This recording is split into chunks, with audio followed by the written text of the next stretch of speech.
Welcome to the True Demon Lord show. I am, of course, the True Demon Lord Franco. And today we're going to be doing part two of our How to Build a Competitive Chaos Demon list. So I know it's been a bit of a gap since the last one, so I will link it somewhere. So you can go check the first one. The first one was basically more of an overview of building a competitive list, linking a little bit to demons, just mentioning some of the units, but just an overview on how you kind of want to go about building it. So this one now, we're going to start going a bit more granular, a bit more in depth to different type of lists. And we're going to with probably one of the most popular, if not the most popular kind of demon build out there, and that is the Monster Mash. So what do we mean by Monster Mash? It's not dance as much as it seems because it's dance, but no, the Monster Mash is a list where you heavily are focusing on the big monsters, the greater demons, Bellor, etc., etc.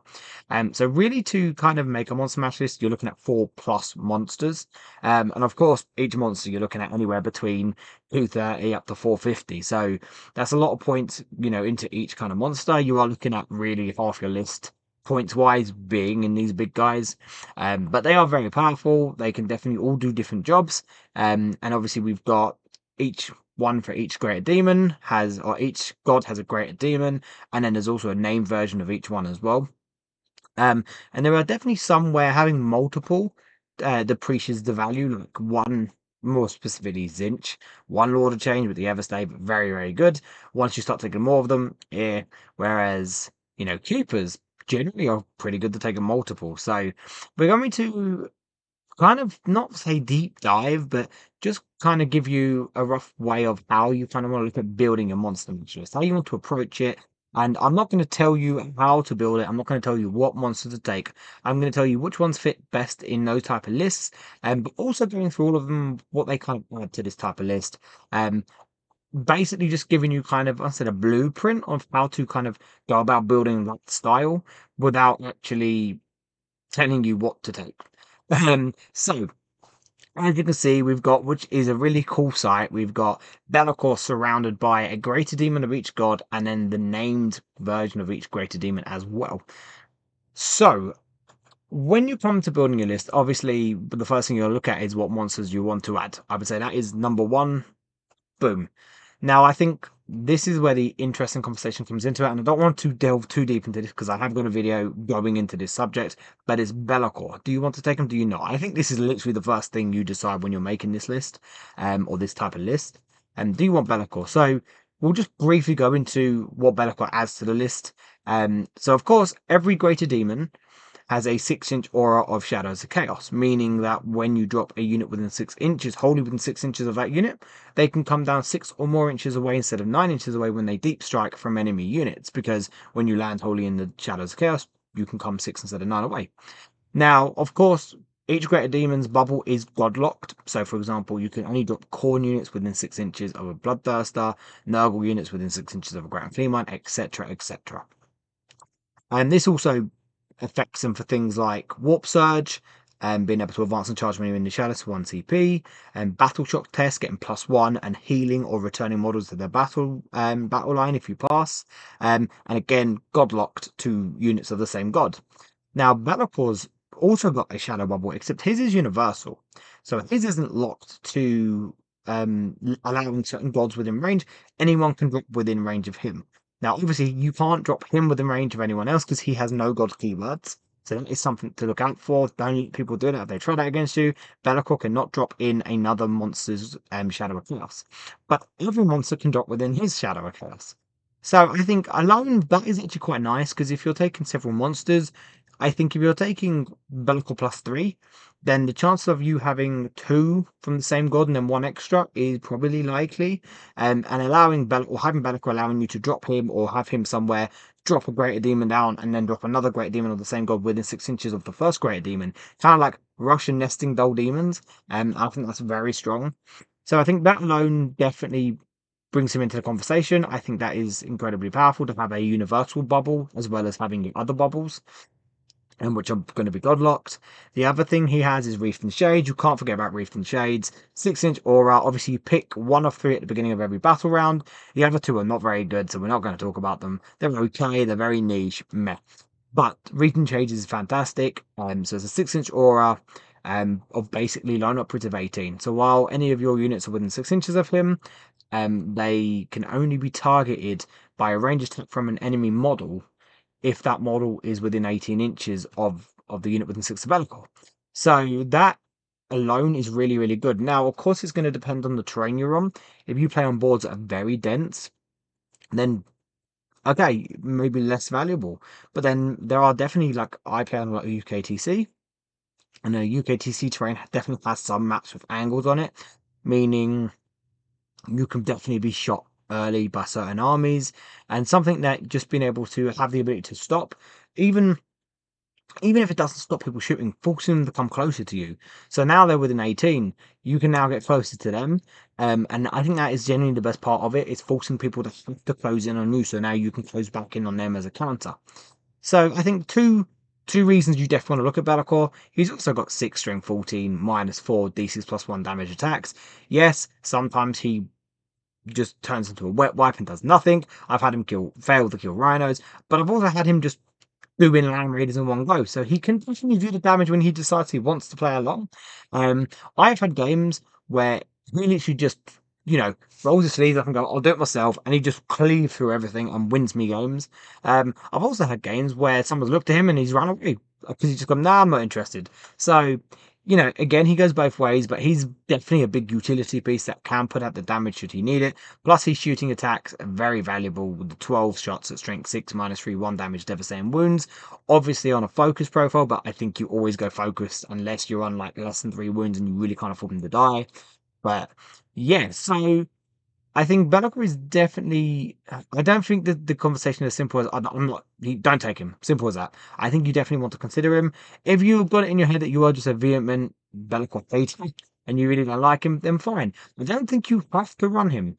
I think you could definitely benefit from running him. But if you feel like you don't want to waste the points on him and you'd rather put those points into another monster, and your meta, your like the terrain that you're going to be playing on, kind of don't really need him as much, then that's fine. I think if you're taking a very god focused list, for example, a pure Nurgle list, then obviously his bubble is nowhere near as effective because now everyone has a bubble. Yes, you can still use him to bring a greater demon in 6 inches away and then start chaining off those greater demons. But like, yes, in god specific or very mono god lists or just pure mono god lists, I think Bellacor's value definitely depreciates. That goes down quite a bit, but I think he's definitely a consideration.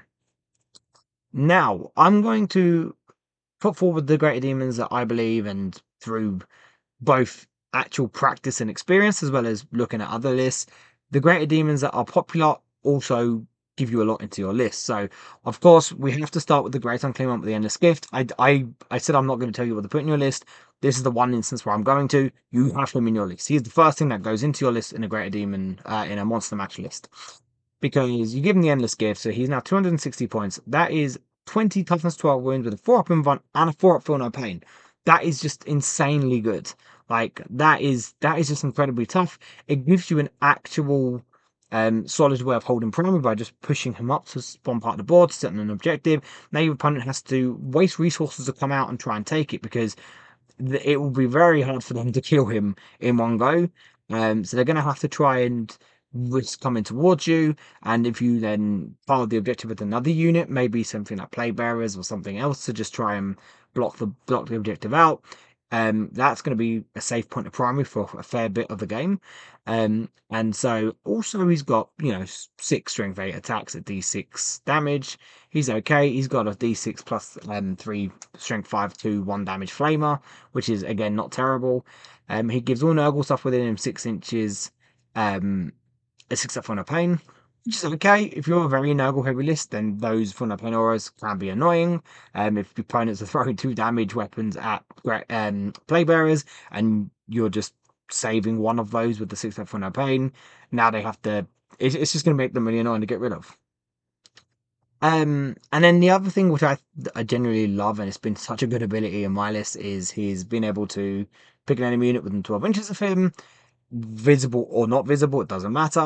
And then until your next movement phase, that unit is -1 toughness. Now that is a really nice break point, turning maybe from wounding with certain things like fiends from a 5 to from a 6 to a 5, or even you might be winning things with Great Demon, say it's toughness 8 and your strength 14 with Bellor. It's now T7. Now you're winning on 2s. So also very good. Just remember that that does stack. So if you're running a pure Nurgle Monstery Mash list, or you're running multiple ground theme ones, they do stack on top of each other. So you can make a unit -2 or even -3. So really, really nice. So yes, definitely. I think top tier. I think he definitely has to go into your list, just because of what he offers you.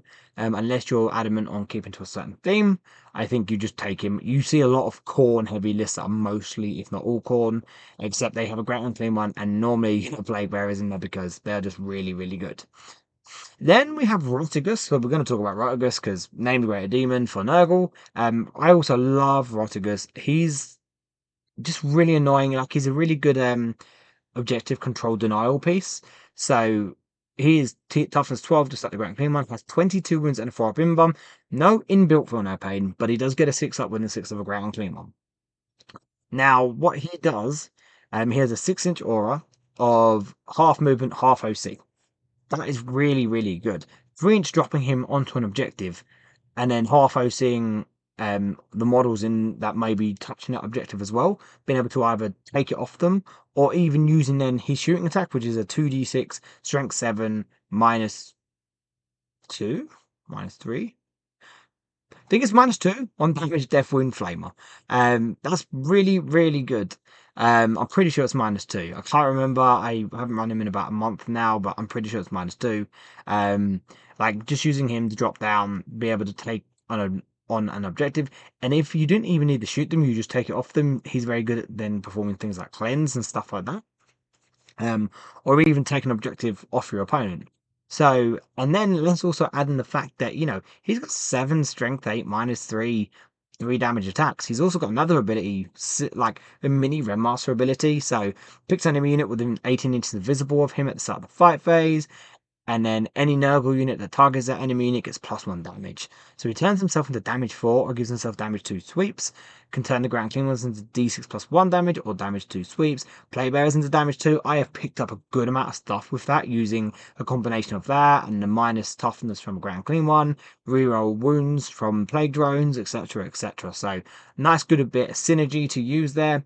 But yeah, just overall, just a really nice tech piece to have. Can really dish out a good bit of damage, especially in a Nurgle list.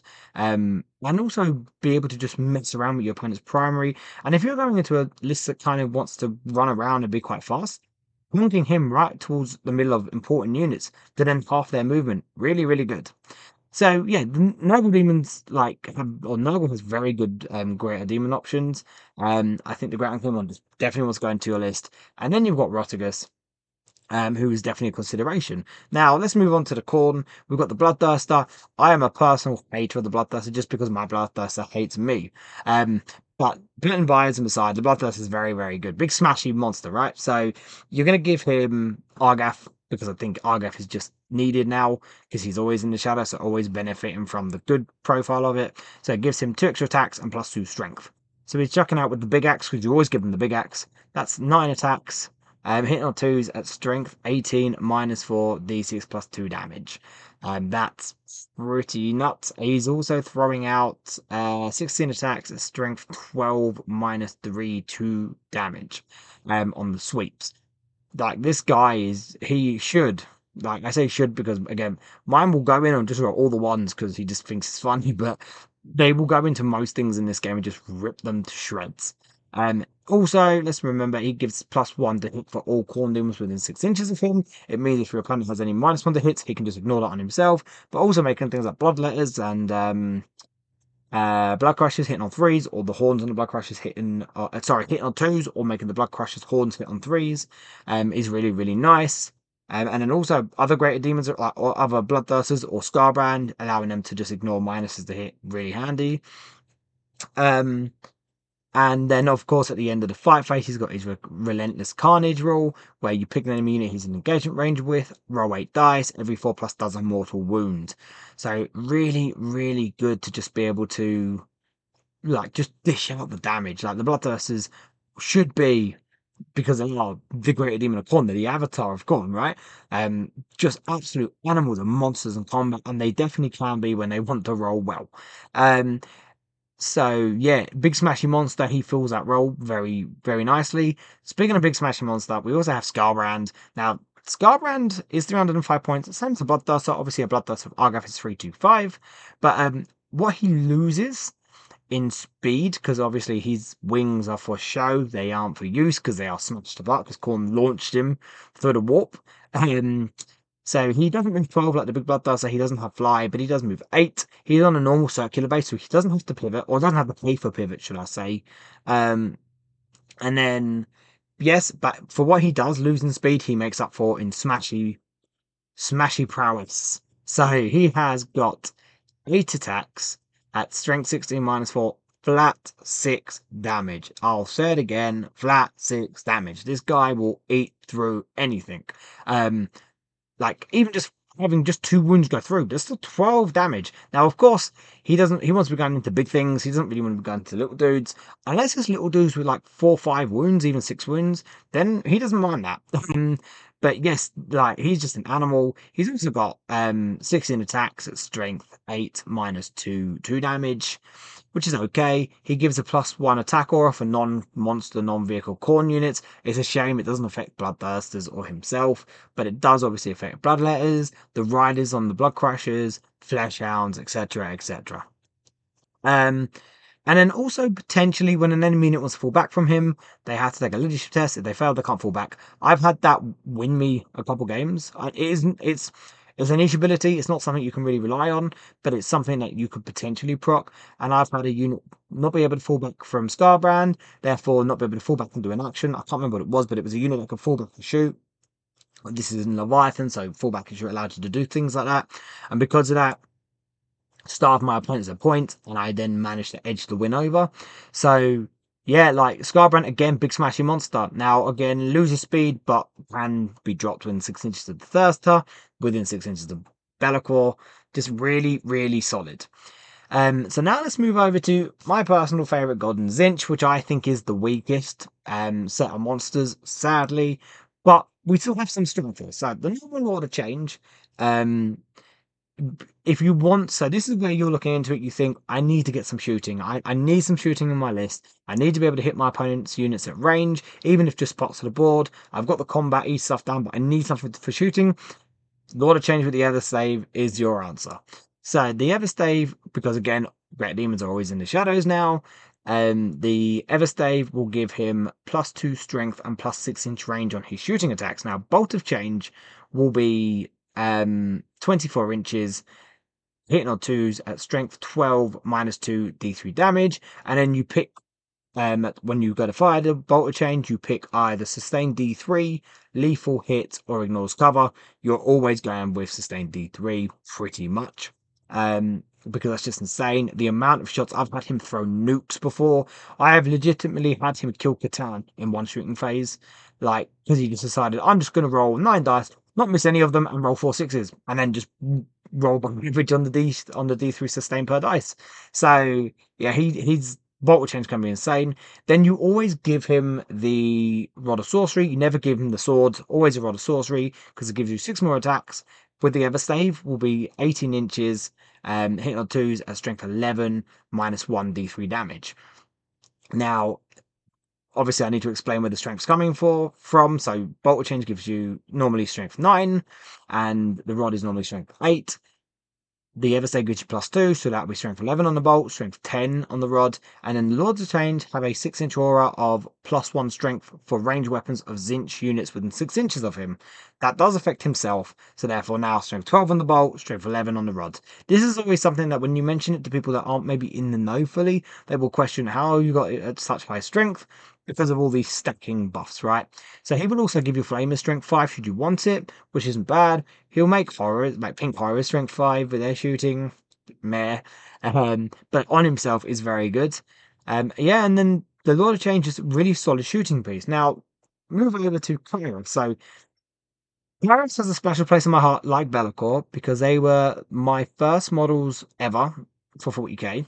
Now, when I say they were my first models ever, not the ones that we all know now, we're going like the mini ones, and they were metal. This was 17 years ago, so I have a special place in my heart for Fate Weaver and Bellor.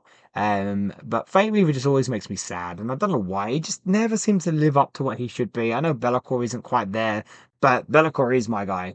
But Fate Weaver, I do have a real special place in my heart for. So unfortunately, I believe he is the weakest of the greater demons, and I don't think there's an argument to it, personally. But he definitely could have a place if you want to try and put him in. So, like your Lord of Change, tough as 10, he has 20 wins instead of 18 and a 4-up in one. He's shooting attacks, so very different to the Lord of Change. We're like I said, with the Lord of Change and the Bolt of Zinch, we spoke about the big profile. I'm not going to go into the little profiles because I don't ever use them. I always use the big profile, and I recommend always use the big ones. So the big profile is 6 plus D3 shots. Strength 9, but will be strength 10 within 6 inches of a Lord of Change at minus, I want to say 2. I will double check this, right? Because I think I should definitely make sure I know this 100%. But minus 3, 3 damage. It is indirect, so it will be hitting on 4s if you're shooting out of line of sight. It's not bad. But yeah, it's not terrible. Like having a bit of outline of sight shooting to combine with, say, for example, your Lord of Change gets line of sight, he shoots at something, then Fate Weaver goes in as well. He shots Arblast, which is also nice. Now, what he does have is whenever you use a stratagem on a Zinch unit within 6 inches of him, this is himself included, you roll a dice, and if you roll above the round number, you get a CP. Now, if you want to give him plus 1 AP, or you want to give a Lord of Change within 6 inches of him plus 1 AP, awesome. You do that, you spend your CP, and then you roll the dice, and if you roll better than the round number, boom, you get it. So that's not bad. It's okay. I think that's only really takes into effect on himself, or if you've got Lord of Change. I maybe if you're using Insane Bravery on a unit up in forest near him or something like that, it might be quite nice as well. But I don't think you rely on it. It's more of a, oh, I have this. Let's see if I get it. Um, but the reason I think he still has a debate to go into a list is he used to have what people call a Vexalo ability. So basically, it was a stratagem that would mess around with the CP cost of opponents' strats. Now that has changed. It now works instead. It's a 12-inch aura. It affects any enemy stratagem used within 12 inches of him, and it makes him plus 1 CP. So, of course, Lord of Deceit is very nice. Um, and I think that is literally the reason if you're going to take him, that's what you're thinking about taking him for. I don't think it's the other bits. So yeah, I mean, are you taking him over normal Lord of Change with the shooting attacks? No. Are you taking him over the Captain Clement? No. Are you taking him over a Bloodthirst or a Scarbrand? If you're thinking about taking over them, not really. So he got you 270 points, which is not terrible. It's just sad. I feel like if you really want Lord of Deceit in there for whatever reason, then yes, I think you can take him, and I think he has that role. But you're not relying on his outline of shooting. And his shooting's okay, but it's not world ending. It's not world beating. It's not good enough to be like, oh, I need to get that on my list. It's not bad. It becomes worse when you've not got a lot of change around him, which I kind of feel like if you're going to do that, you want to take them as a pair. So, yeah. And then we're going to get into the final of the gods. So that's obviously Slanesh, and we have the Keeper of Secrets, which is by far the coolest looking greater demon, right? Big demon lady with big claws and a big sword, and like, what's not to love about that? Now, obviously, super fast, 14-inch movement. That strength, like toughness 10, 18 wounds, 4-up in one. You always, always, always take the Shining Aegis on them instead of the dagger or the whip. And the Shining Aegis gives you a 5-up for no pain. You always take that. There is no ifs, buts, maybes. You could take something else. Always take the dagger. Always take the Aegis. Don't take the dagger. So the Shining Aegis gives you a 5-up for no pain, making them even tougher. Then you also add into the fact that they are always -1 to hit, shooting and combat. So now they're -1 to hit, toughness 10, 18 wounds, 4-up in 1, 5-up for no pain. If you want to use Demonic Invulnerability for 1 CP to give them reroll invuns of 1 on the shooting phase, then you can. It makes them even harder to get rid of. Now, where the Keeper kind of drops a bit is their combat. Now, I say in their combat is actually pretty good. unless they're punching up. So they do struggle to punch up. But if you're going into infantry and elite-ish units, T8, T7 or less, fine. But if you're going into like toughest 10 and better, that's where you struggle. So you've got 6 attacks at strength 8 -2. I caveat -2, and we'll go into that in a second. 3 damage. She also has 4 more attacks, just like most Sineshi stuff with her claws. They will be at strength 6 -2. Again, caveat. 3 damage, devastating wounds. Pretty nice. Now, the reason we're caveating the AP is because just like every other greater demon, they will have an aura that affects units of their gods. The Keeper also has one, and hers is any Sinesh unit within 6 inches of them get +1 AP to their combat attacks, to their melee weapons. So she's actually technically always going to be -3 on her swords and her claws. So that's pretty nice. That's pretty nice. Making Fiends -3, making Demonettes -3. That's really, really good. Also making Shalaxi -4 and -3. -5 and -3, sorry, is also pretty. Sorry, no, yeah. -4 and -3, sorry. -4 on Soul Piercer, -3 on the claws. Because it's normally -3, -2.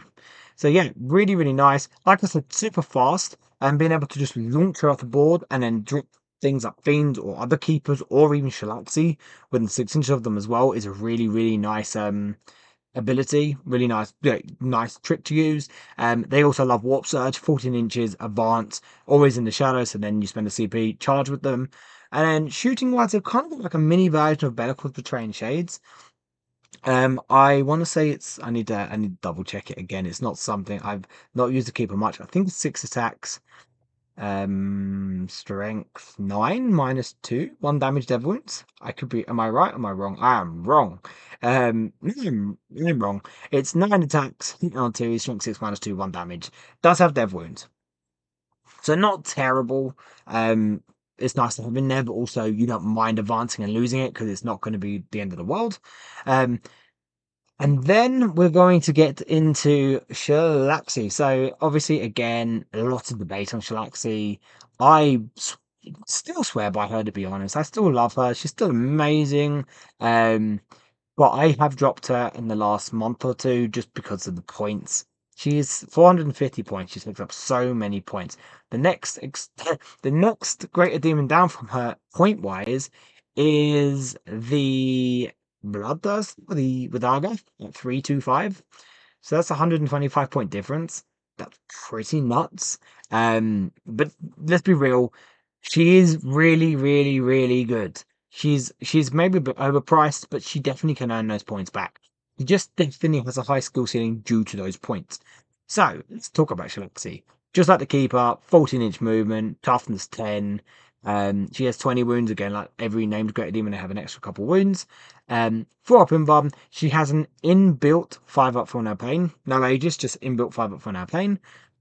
She doesn't have the -1 to hit, like all keepers have, but instead what she gets is she picks an enemy unit she's in engagement range with at the start of the fight phase, and every model in that unit subtracts 1 to all their melee weapons. Now, that has actually come in handy a lot of times, being able to put her near something else, even heroic interventioning her into a unit that charges, say, something like Bellor or the Great and Clean One, and then being able to proc that to try and protect them is also really nice. Her other ability allows her to reroll hits, wounds, damage, and charge rolls against monsters, vehicles, and character units, which is a lot of things in the game, right? She is just an absolute beast. She really is. She's in combat. She's got the 4 strength 6 -2 3 damage dev wound attacks from the like the keeper has from her claws. Obviously, she can re-roll them against certain targets. I've done that a lot and managed to roll into dev wounds. It's really, really nice. But then she has her soul piercer, which is just insanely good. 6 attacks, hit not 2s, 14, 14 3 d6 plus 2 damage, innate precision. So the amount of time she's gone in, put the character out for whatever reason she's needed to do it, and just really, really nice. And again, rerolls hits, wounds, and damage against character units, monsters, and vehicles. And character units means a unit with the character in it. It doesn't just mean against the character itself, because while a character is in a unit, they do confer their keyword onto that unit. So if you want to go in and you don't really care about killing the character itself, but you want to do the unit in, you just hit the unit, you get your rerolls for everything against it. So she's really, really good.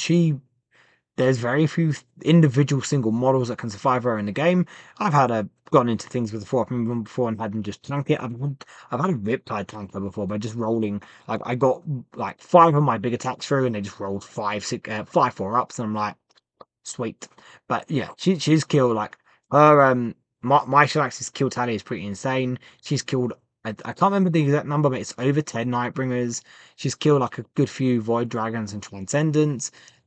She's killed many Tyrannid monsters, many Greater Demons. She's killed three of herself in the mirror matches. She's killed a few Bellacors. Like yes, the amount of things she's killed is pretty insane. Um, Also, the amount of times she's just tanked both shooting and combat by just everyone just going, right, she has to die, everything into her, and she's just wasted a whole opponent's turn because they've just gone into her with everything and not killed her, and it's just killed back whatever charged her. She is amazing, but she is 450 points. So, that is everything. That is all the big monsters. Now, like, when it comes to building that list, how do you want to go about it? Um, so, like I said, I think the first decision is Be'lakor. Do you take Be'lakor? Do you not take Be'lakor? I think you make that decision and then you build around it. You always hit the great and clean one at the end of Skift, 100%. So, like I said, I'm not going to sit here and tell you what you should take, but I will kind of give you a bit of a suggestion, I guess, on just how you kind of want to craft that set of monsters. And you also need to decide how many do you want to take. Do you want to take four? Do you want to take five? Do you want to go insane and take like seven? Just have them. I wouldn't recommend it for solos. Now, obviously, over here you can see I have just thrown some of these units over here. Whether we actually pull them out or not, I don't know. But I'm just going to quickly run through them. Not exactly what they are. But we've got loads of units here. We've got some Screamers, Flamers, Fletchhounds, Fiends, Seekers, Playbearers, Pink Horrors, Beasts, a Master, and obviously the loan up options. Now, obviously, we're still missing things like Bloodletters and stuff like that. But basically, you want to also make sure you're building around that as well, because you still need your little utility pieces, your scoring pieces, your other stuff. So I definitely think you want to add in something like a unit of Plague Bearers just for some backfield holding that you can move around during the game. Lone ops, if you're taking quite a few keepers, I think you definitely want the mask, 100%. Um, the Changeling is just a nice character to have in your list by just sitting him on the backfield and just being annoying to deal with and holding that backfield for you. If you're taking a fair bit of Corn, if you're taking the Bloodthirster and Scarbrand, and then you've also got, say, some Bloodletters, some Blood Crushers in there, then maybe a Master comes into your list as well, just for that extra damage you can put out. Beasts are nice for just dropping into pockets of space with Denizens of the Walk if you need to for the 3-inch deep strike and doing your secondaries. Pink Horrors holding primary, really nice. Fiends give you some fast brawling damage action. Um, so yes, when you build this list, like I said, I'm not going to tell you how to do it. I'm just giving you the tools and the ideas. So if you're going to build a monster mash list, and let's say you decide you want to take 4 monsters, I think, of course, you're going to want that dude, and then you kind of want to build around it. If you really want some nice combat punch, I think you look at one or both of these guys. And if you want to add some shooting here, I do like the combination of this. Um, as a little combination. For a long while, no, we're not going to be Be'lakor. For a long while, this was my monster combination when I was running the monster match list, which was Be'lakor, Lord of Change with the Everstave, Grand Clean at the end of Skift, and Shalaxi. And it really, really was good. She obviously came out because she became too expensive, and right now he also is out, and I'm just down to these two. But personally, if you told me I have to run full monster list again, I did actually start of Pariah. I was actually doing this for a while, and I then did drop Shalaxi again because again points were points. And I was here, and I actually loved this. Like I did not hate this whatsoever. So if you put a gun to my head and told me, right, you need to build a Chaos Demon list and you have to have 4 monsters, then I think my monster combination, I would have Be'lakor because I still love Be'lakor and the Endless Gift, and then it's basically what two do I want to have in? Um, I'm really on the Fiend train at the moment, so I feel like if I'm going to have 4 monsters, I kind of want to have a Keeper in there, to be honest, just because I think the Keeper is solid, and the Keeper really helps with Fiends for dropping in, giving them extra AP. Because I think if I'm going to take 4 monsters, I'm going to take 3 into 3 fiends to give me some forward pressure. But then that doesn't even want to make me take a keeper. That makes me want to do this, to be honest. Um, Having those 4 and 3 into 3 fiends. Off the top of my head, I can't tell you how many points it is, but it is a fair few points. I think legitimately, I mean, we can work it out here on camera. Why not? We have obviously the app. So let's do that. Let's quickly do this. So we will have Bellor, a Bloodthirster with Argath, Great Unclean One with the Endless Gift, obviously, and Scarbrand. And those 4 will total me at 1,215 points. So like we said at the beginning of the video, 4 monsters plus is going to take up over half your points. That is just the nature of the Monster Mash list. Then we want 3 units of 3 Fiends, which then takes up to 1530. I think 10 Plague Bearers, and I also like a unit of 3 Nurglings just as a way to counter scouts like 8 bound, stuff like that, and other infiltrating units. It just stops people being able to tie up those monsters, block them early, etc. etc. And that will take me, so having Bellor, the Grand Clean One with the Endless Gift, Scarbrand, and the Bloodthirster with Argath, plus 3 units of 3 Fiends, and a unit of 10 Playbearers, and a unit of 3 Nurglings at 1,680 points. So that's still 320 points to play with. You can fit a fair bit in there. Like, you can still go with more scoring pieces, Screamers, Flamers, stuff like that. You can bring in some more Playbearers, some big horrors, some beasts. Or if you just want to go with a 5th monster, you can. And you can then decide, I don't know, what would we go with? 320 points, maybe a Lord of Change. That would give you 40 points. You could maybe get another unit of Nurglings in, or just drop the other unit of Nurglings, and that would give you 80 points for some Seekers or for some Screamers. Maybe take Rotigus, because I actually don't hate that as a 5 monster combination either. And that would still give me 90 points to play with. And then if you don't want Bellor, you could take Bellor out. If you don't want to take 4 monsters, no Bellor. I think this wouldn't be far off what I would take, to be honest. Maybe Rotigus could come out for the Lord of Change, and then again, I think you kind of want to look, if you're taking multiple of a Great Demon, you probably want to then start taking into their units. If you're taking Scarbrand and a Bloodthirster, or 2 Bloodthirsters, because Double Thirster is kind of becoming a thing now. You definitely probably want a unit of 6 Crushers, using them to go into a tough target, hit them with the Mortals, and then maybe finish it off with the big guy if you really want to. Or even using the Thirster to surge up, advance him so you can charge him with Warp Surge, drop out Scarbrand 6 inches from him, drop out Blood Crusher 6 inches from him, and then charge that way. So yeah, so that is the gist of how you kind of want to go about building a Monster Mash list. I think 4 to 5 monsters is where you're sitting at for that. I've told you my opinions on it. Like I said, this was never about trying to tell you what to take, just trying to push you in that direction, kind of giving you the reasons why you want to take certain units. If you want your big smashy stuff, you want a Thirster, Scarbrand, Chilaxia, real big options. Good speed, being able to lock your opponents in. Then you want to bring in Keepers. Chilaxia obviously sits in that conversation. So does a Bloodthirster. Bellor gives you utility with the not godlocked Shadow Bubble, and being able to protect you early with Wreathed in Shades. The Great Unclean One just gives you a good solid objective piece that can do what it needs to do. So, and then Rotigus also can give you some nice primary denial, and again, just being annoying. So, and Fate Weaver, if you want Lord of the Sea in there, Fate Weaver gives you that. So, yeah, I think we're going to call it there. Hopefully that's you've enjoyed this and it's a good format. I didn't really want to do all these videos as slides, because slides can be boring. Showing you physical models, TTS models, gives you something more to look at, I guess.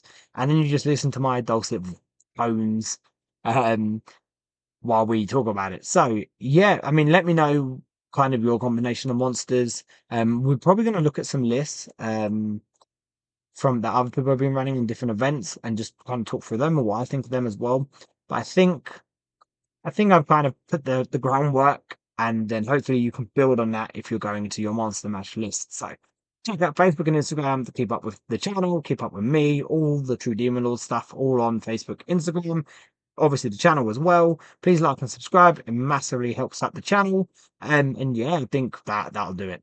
So thank you for tuning in. We'll catch you all in the next one.